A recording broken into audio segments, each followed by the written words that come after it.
NAMB has said that they are protected by the First Amendment and that they could, if they chose, interfere with someone who works with them in some fashion, doesn't work for them, but just is a Southern Baptist who participates in some way with the ministry of the North American Mission Board, that they have a right to interfere and a right to defame the character of that person. Now, they say they have not done that in McRaney's case, but they say that the First Amendment protects them and that they could do that. And so the issue is not what happened to McRaney, whether his arguments are good or not is not the question at this point. The question is, if NAMB can do what it chooses regarding McRaney, can NAMB therefore do what it chooses, or not just NAMB, maybe others, with you? And in the courts, the argument has been made essentially that we're all part of one big Baptist church. And that as a part of one big Baptist church, it's an inter-church argument when you say that the president of the North American Mission Board or an employee of the North American Mission Board, if they defame you or try to get you fired from your job, that you have no legal recourse, even though you don't work for them, even though you're not a part of their organization, but because you're a Baptist. And we're all part of this one big Baptist church, essentially, like if we were Roman Catholics and we're all part of the Roman Catholic Church with the hierarchical system that they have. They're sort of saying that Baptists are similar. We're all part of one big church, and therefore we can say anything we want about one another, and we can try to get each other fired or try to prevent someone from being hired by spreading information about them that could be wrong, that we could do that and we would have no legal recourse because the First Amendment would protect us. So that's essentially the issue. It's not just about McRaney. It's about every, the 100,000 plus Baptist ministers out there, the 45,000 Baptist churches out there. It's about all of us, really. Well, and the great concern, obviously, is, as you have already stated, is that this can impact anybody who has anything to do with the North American Mission Board.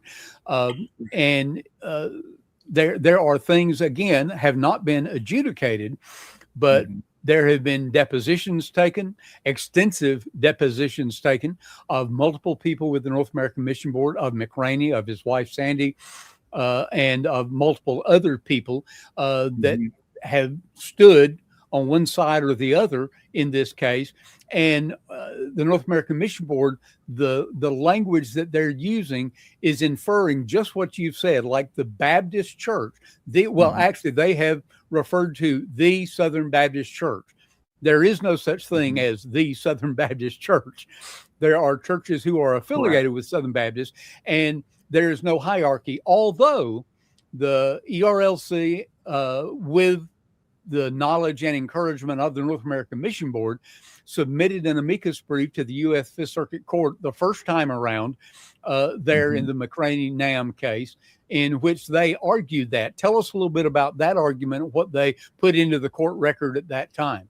Just briefly, we don't need to go through the whole thing, but put that in place for us.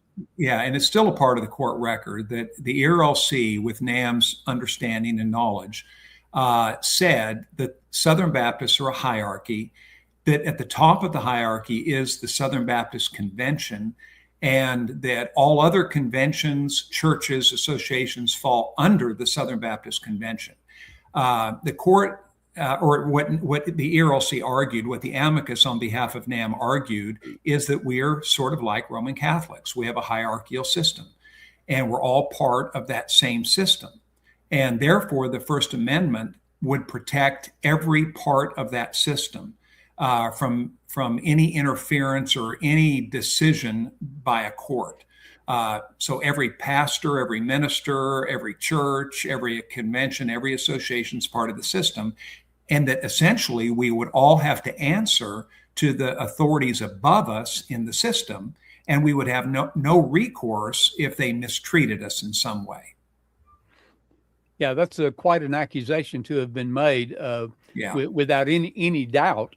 And puts basically every church, every state convention, every association in potential jeopardy at that point. Let's Correct. take just a quick, go ahead. Say one thing about that. When that happened, there was a firestorm. There was an outcry by some Baptist leaders. The problem is the outcry wasn't in the courts.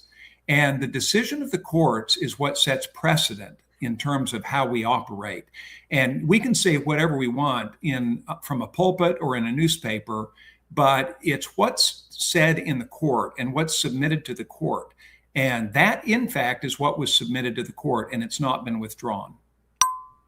Yeah, and that's a real concern. Again, the key word you've used, and, quick disclaimer, you and I, neither one are lawyers, but we've been around this for a long time. And the key word is precedent. These are legal precedents that are being set, and the statements and the phrases and the phraseology that's being put into the court record by the North American Mission Board is part of what is concerning.